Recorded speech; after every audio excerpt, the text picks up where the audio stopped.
तो बड़ी खबर इस वक्त की, स्कॉटलैंड के ग्लासगो प्रधानमंत्री नरेंद्र मोदी पहुंच चुके हैं। संयुक्त राष्ट्र के जलवायु शिखर सम्मेलन में प्रधानमंत्री नरेंद्र मोदी शामिल होंगे। यह बड़ी खबर इस वक्त की। बड़ी खबर, प्रधानमंत्री नरेंद्र मोदी ग्लासगो पहुंच चुके हैं, जहां पर संयुक्त राष्ट्र के जलवायु शिखर सम्मेलन में हिस्सा लेंगे। प्रधानमंत्री नरेंद्र मोदी G20 शिखर सम्मेलन में हिस्सा लेने के बाद स्कॉटलैंड के ग्लासगो पहुंच चुके हैं। संयुक्त राष्ट्र के जलवायु शिखर सम्मेलन में यहां पर शामिल होंगे। ग्लासगो में प्रधानमंत्री मोदी का शानदार स्वागत हुआ है। भारतीय समुदाय के लोगों ने शानदार स्वागत यहां पर प्रधानमंत्री नरेंद्र मोदी का किया। यूके के पीएम बोरिस जॉनसन के साथ पीएम मोदी की द्विपक्षीय यहां पर वार्ता भी होगी।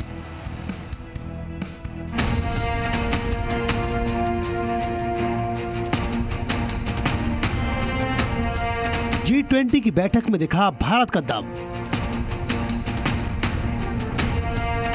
G20 के नेताओं के साथ प्रधानमंत्री मोदी की दिखी गर्मजोशी।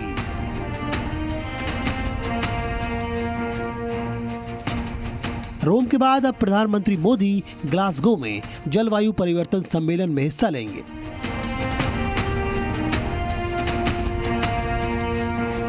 जी हां, G20 की बैठक खत्म हो चुकी है, लेकिन इस बैठक में प्रधानमंत्री मोदी ने जब सुपर पावर देशों के साथ मंच शेयर किया तो हर जगह उनकी छाप दिखी।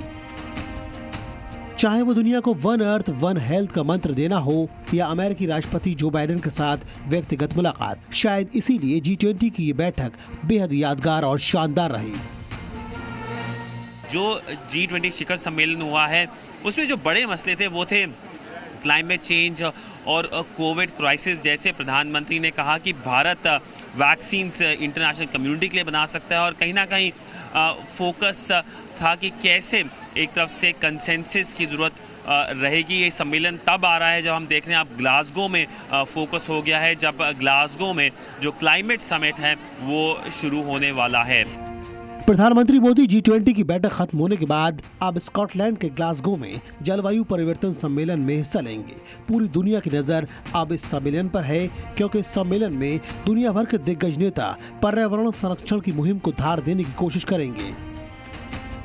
अब बड़ा फोकस है ग्लासगो पर, जहां पे COP26 क्लाइमेट समिट है, जो क्लाइमेट मीटिंग है वो शुरू हो चुकी है। और कहीं ना कहीं हम देख रहे हैं कि क्लाइमेट को लेकर एक सवाल खड़े किए जा रहे हैं। एक डिवाइड है दुनिया में डेवलपिंग और डेवलप्ड कंट्रीज़ को लेकर, पर फोकस यही रहेगा कि कैसे एक आम राय बनाई जा सके। और कहीं ना कहीं ये जो बड़ी चुनौती है दुनिया के सामने, इसको लेके एक आम राय तो बने ही, पर कहीं ना कहीं उसका प्रैक्टिकली भी इम्प्लीमेंटेशन हो। ग्लासगो में प्रधानमंत्री का बेहद व्यस्त कार्यक्रम है। आज प्रधानमंत्री मोदी शाम 3:30 बजे भारतीय समुदाय के लोगों से मिलेंगे। फिर शाम 5:30 बजे ग्लासगो सम्मेलन शुरू होगा। शाम 7 बजे प्रधानमंत्री मोदी की ब्रिटेन के प्रधानमंत्री बोरिस जॉनसन के साथ मुलाकात होने की संभावना है। रात 8 बजे शीर्ष नेताओं के साथ बैठक और परिचर्चा होगी। रात 8:30 बजे प्रधानमंत्री मोदी सम्मेलन को संबोधित करेंगे। और अब बड़ा फोकस होगा ग्लासगो में, जहां COP26 क्लाइमेट समिट चल रहा है, और वहीं प्रधानमंत्री मुलाकातें तो करेंगे ही, बहुत सारी बायलैटरल मीटिंग्स है नेपाल के प्रधानमंत्री के साथ, इजराइल के प्रधानमंत्री के साथ, जापान के प्रधानमंत्री के साथ, पर कहीं ना कहीं एक नेशनल स्टेटमेंट देंगे जिसमें भारत की पॉलिसी बताएंगे एनवायरनमेंट को लेके कि कैसे भारत एक तरफ से इनिशिएटिव्स लेकर आ रहा है, जैसे इंटरनेशनल सोलर अलायंस। 2 नवंबर यानी मंगलवार को भी प्रधानमंत्री का बेहद व्यस्त कार्यक्रम है। 2 नवंबर को दोपहर 2 बजे प्रधानमंत्री मोदी जलवायु से जुड़े महत्वपूर्ण परियोजनाओं को लॉन्च करेंगे। इसके बाद रात 9 बजे प्रधानमंत्री की Switzerland, Finland, Israel, Nepal, Malawi, Ukraine, Argentina और जापान के साथ अलग अलग द्विपक्षीय मुलाकात होनी है। प्रधानमंत्री मोदी बिल गेट्स के साथ भी बैठक करेंगे। रात 11 बजे प्रधानमंत्री मोदी देश के लिए रवाना हो जाएंगे और 3 नवंबर को सुबह 8 बजे देश पहुंचेंगे। सूत्रों के मुताबिक माना जा रहा है कि ग्लासगो सम्मेलन में भारत का जोर कार्बन उत्सर्जन घटाने पर रहेगा।